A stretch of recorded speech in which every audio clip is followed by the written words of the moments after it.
Right before we jump into this video, if you'd like me to send you a free guide to capturing motion in low light situations, just look for this orange box over on froknowsphoto.com, put your name, email address in it, hit send it. I'm gonna send you that guide for free.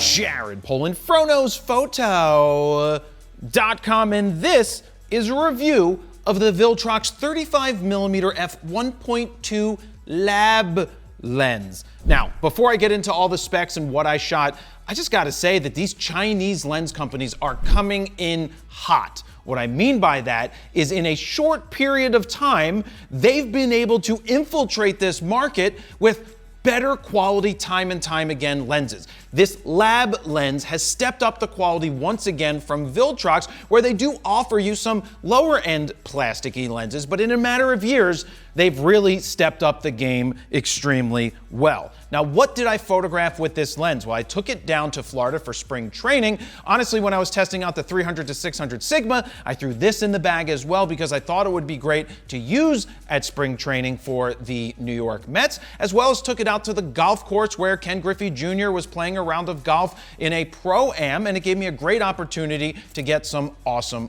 photos. So you will see those photos and some EVF footage as we move forward with the review. Now, this lens is for the Sony E mount as well as the Nikon Z mount. But for now, the only option, it's Sony. Now, currently out on the market, Nikon has a 35 1.2 that is a hell of a lot more expensive than this bad boy. But a few years ago, Sigma had this. This is a chunky, chody lens. It's a 35 1.2 DGDN, and it did really well back in the day. The focus was pretty good. The 1.2 made it super unique, where there really wasn't anything unique at the time that were 1.2 on the Sony cameras. But you can see that they're very similar in size, and Sigma has actually discontinued this one at this point, which leads me to believe they'll probably come out with a second version that's gonna have better focus and be slightly smaller and lighter. Now, this is part of the lab line of lenses. There are only two lab lenses currently. You've got the 35 1.2 and the 135 1.8.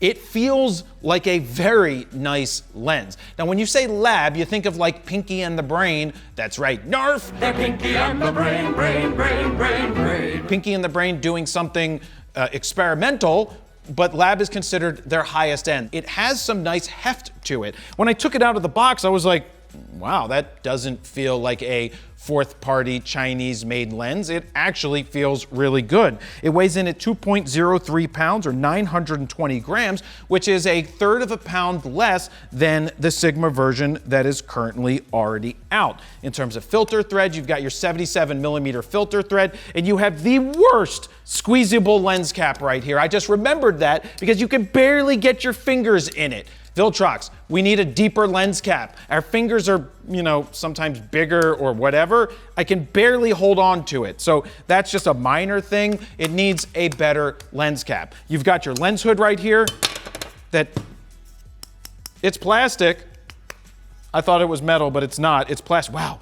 This has some heft to it. Every time I pick it up, it feels really nice. You've got a aperture ring right here or a control ring. Right now you can hear it has the click on. You can also turn the click off and it goes ahead and works smoothly. One of the issues I ran into when I was shooting is I would accidentally turn this ring and the aperture was changing. I went into the menu and was like, where do I turn this off? There's no function to turn that off. I went and tried to figure out how to turn it off on the lens, and at the time I couldn't, so I just had to be aware that that was going to be an issue.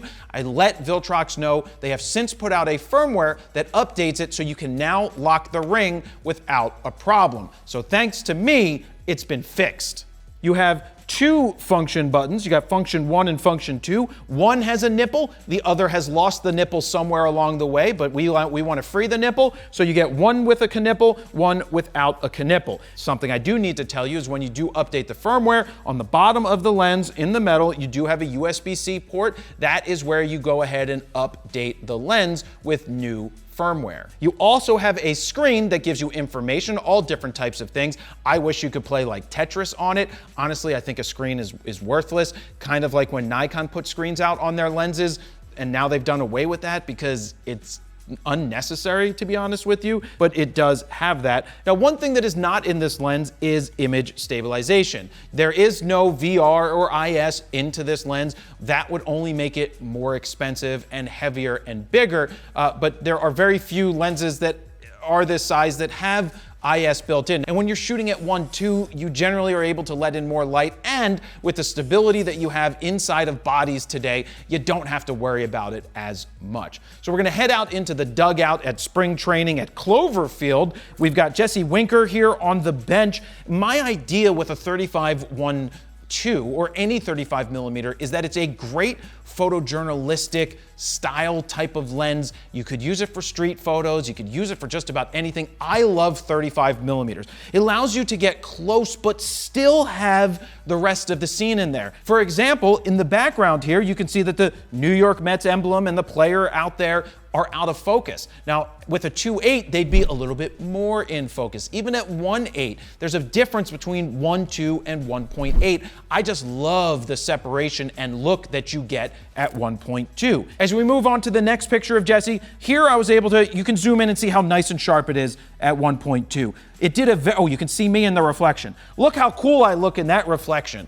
Boy, do I look great in the reflection of his Oakleys right there. The contrast looks nice. The sharpness looks nice. The autofocus was very good in situations where the players are standing still or moving slowly, and you don't have to track them continuously for a long amount of time, or if they're moving super fast. The focus did pretty good. Now, where I had an issue with focus was when Juan Soto was in the batting cage. I like to shoot behind the netting. It would lock onto his face, but then it would shift when it shouldn't shift. Now, I don't have EVF footage of this right here, so you're just gonna have to believe me, because this is nice and sharp. As we zoom in, you're like, all right, that one works. But then as he took his swing, it went out of focus. So I have a bunch of out of focus shots of him trying to hit the ball, and I couldn't figure out why. And that to me is one of the things with the continuous autofocus and it not being a native, say, Sony lens, where we know that it's not the camera that can't focus, and we know that it's not me because we let the camera do what it needs to do. It was the lens in this situation. But when we look at this photo of Lindor on the bench, right at the top of the dugout, I mean, look how tight that is. The focus is gorgeous right on his face. The colors work out very well. I love the separation that we get from backgrounds. That's why we shoot at 1.2. Now, for those of you who want to know how many blades it has, aperture blades, it has 11 aperture blades. For whatever that's worth, you now know that it has 11. But when I talk about photojournalistic style images, I'm talking about this photo of Juan Soto right here in this is a gorgeous black and white. It wouldn't matter what lens this was taken with. You're not going to be like, whoa, that wasn't done with a native Sony. No, it looks incredible. I love the separation that I get. I love that the background isn't super distracting. This is a beautiful, beautiful black and white.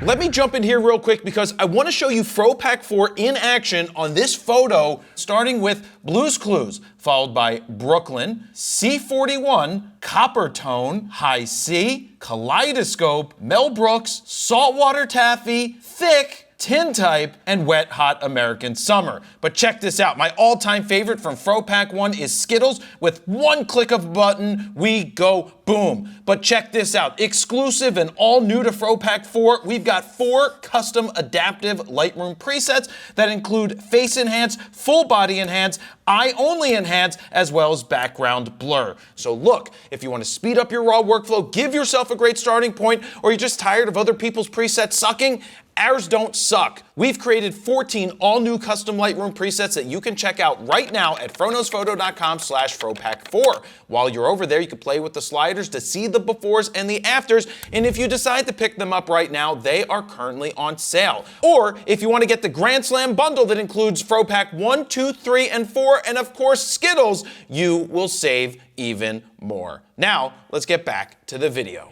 Now let's shift gears and head out to the golf course where I went to the Arnold Palmer Classic, where I had a pass to go photograph Ken Griffey Jr. and a bunch of other PGA players going around the course. It was fun to go ahead and walk that course. Now, one thing I want to point out about this image of Junior doing some tests on the putting green is that you might see some vignetting around the edge of the frame. At the time that I reviewed this, there was no lens correction option available in Lightroom, but honestly, for me, when I look at these images, I don't sit there and go, wow, the edges look terrible at 1.2. I prefer slightly darker edges to draw me into the subject, whereas when they get brighter and full bright, I'm just not a big fan of that myself. I know some people don't like when edges get super dark and they want to brighten them up, but me personally, I'm happy with the results that I got. Now, moving from the putting green to the practice range, I got down super low to get this shot. One of the things that you need to do as a photojournalist is find different angles, and it was definitely much easier to do when I could lower the camera to the ground and be able to tilt back up and be able to get Junior in this frame perfectly. I just love the results that I was able to get here. He's nice and sharp. The background looks fantastic. The contrast, once we brought it out with my presets, look extremely well. Now, in terms of focus motors, you've got quad hyper voice coil motors in here. And like I said, the focus was very accurate when I needed it for the players standing still, or when I was just moving around, or people were moving. Now, when it comes to shooting continuous images, you still have the limitation of 15 frames per second.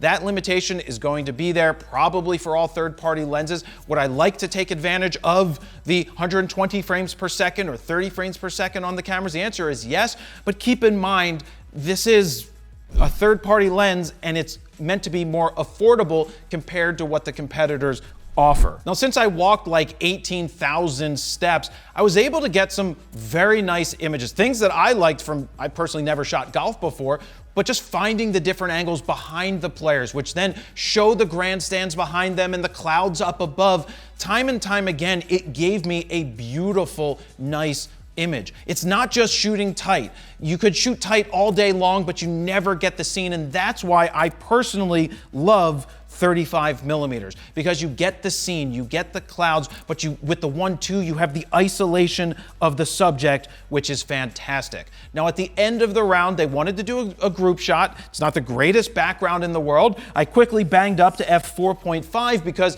if I shot this at 1.2, Michael Collins right here in the middle would be the only guy in focus at 1.2 or in his row, and then behind him, everybody else would go out of focus. So just quick tip, if you are doing a group shot, you don't want to do that at 1.2, bang that aperture up a little higher, 4.5, 5.6, and then you're going to be able to get a better range. And just for fun, I had Junior stand right in front of me. I got super close to him to do a portrait at 35 millimeters. Ideally, you're not doing a lot of 35 millimeter portraits, but I just wanted to show you, we got it nice tack, sharp right there on the eye, which looks fantastic. I love the isolation that we got with the 1.2, and the moral of the story is 1.2, when you can put that into an affordable lens like this, and I say affordable because it's $999. This is an affordable option, but we do need to sniff it and we do need to give it a wind tunnel test, so let's sniff it. Ooh, Swingman. That's what Junior goes by. Smells like sweet, sweet home runs. That's right. Ooh, that's a good smell. Wind tunnel test. Man, it's like a Panzer division. Meaning it's like heavy, but not too heavy where it's not your brother. So it passes the wind tunnel test. So at the end of the day, this is a $1,000 lens. The Sigma, even though it's been discontinued at this point, is $1,500. This is still $500 less than that, if my math is correct. 1,000, the other's 1,500.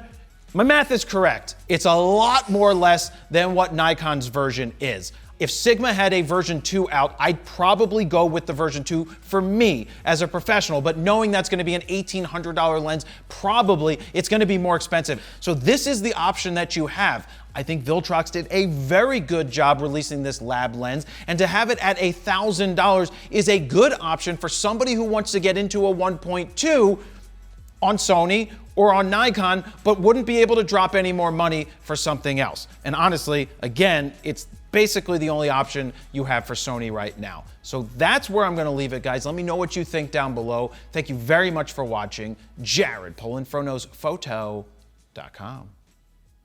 See ya.